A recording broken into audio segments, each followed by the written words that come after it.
Hi, my name is Jacob Droese, and today we will be reviewing the mystery psychological fiction novel The Glass Hotel by Emily St. John Mandel. In today's slideshow, we will be talking about the story's relevant themes and their connections to several selected media items. For our first theme, we have ghost and guilt, with ghosts in the novel being a symbolization of guilt in characters who have done wrong. For example, we see this theme of ghost and guilt in the story through characters Paul and Jonathan Alcides.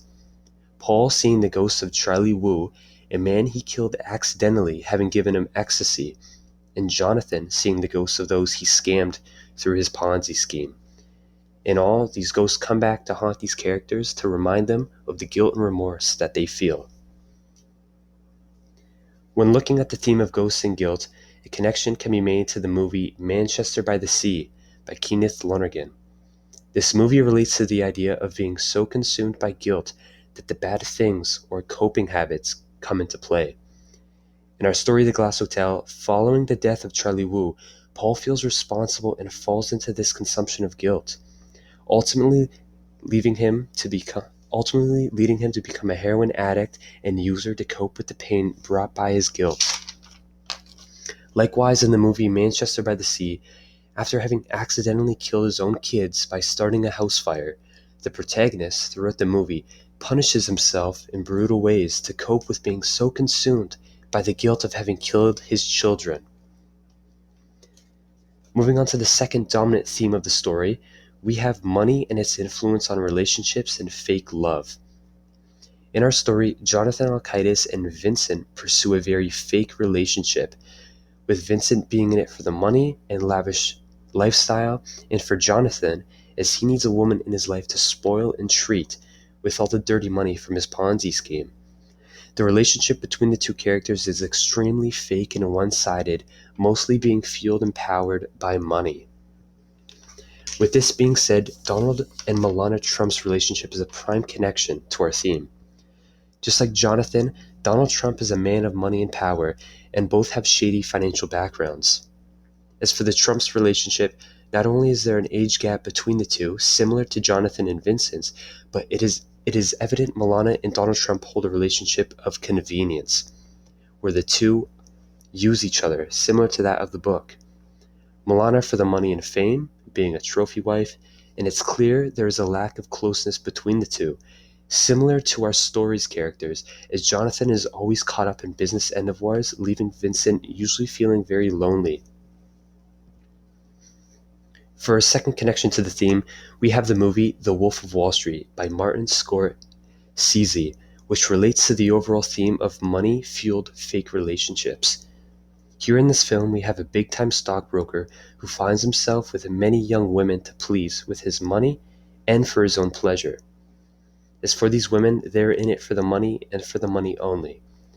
Just like with our main character Jonathan Alcides, main character Jordan Belford in The Wolf of Wall Street carries very ingenuine relationships with women who use him for the money.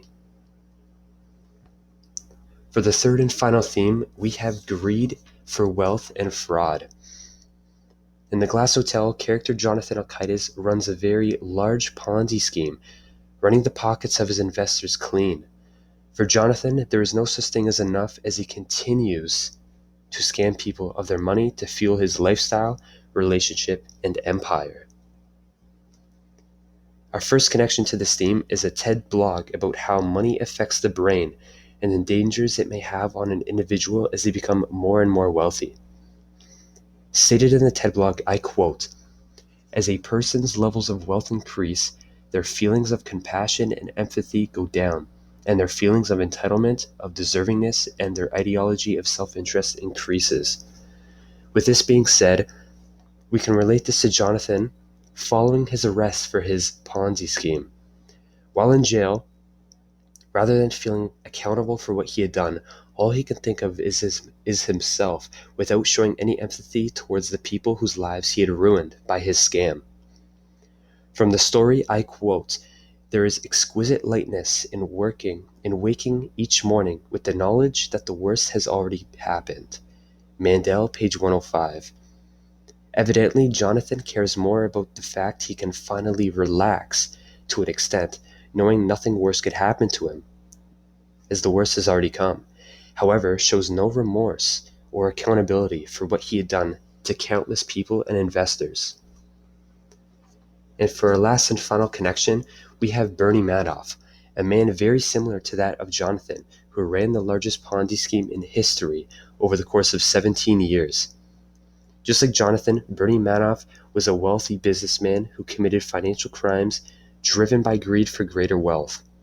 When comparing Madoff to the themes of greed, wealth, and fraud, we can see a relevant connection both to the themes and to our main character, Jonathan, as they both share similar actions and intentions and a greed for wealth. So, folks, Miss Ewan, I would like to thank you for taking the time, and I just want to say take care.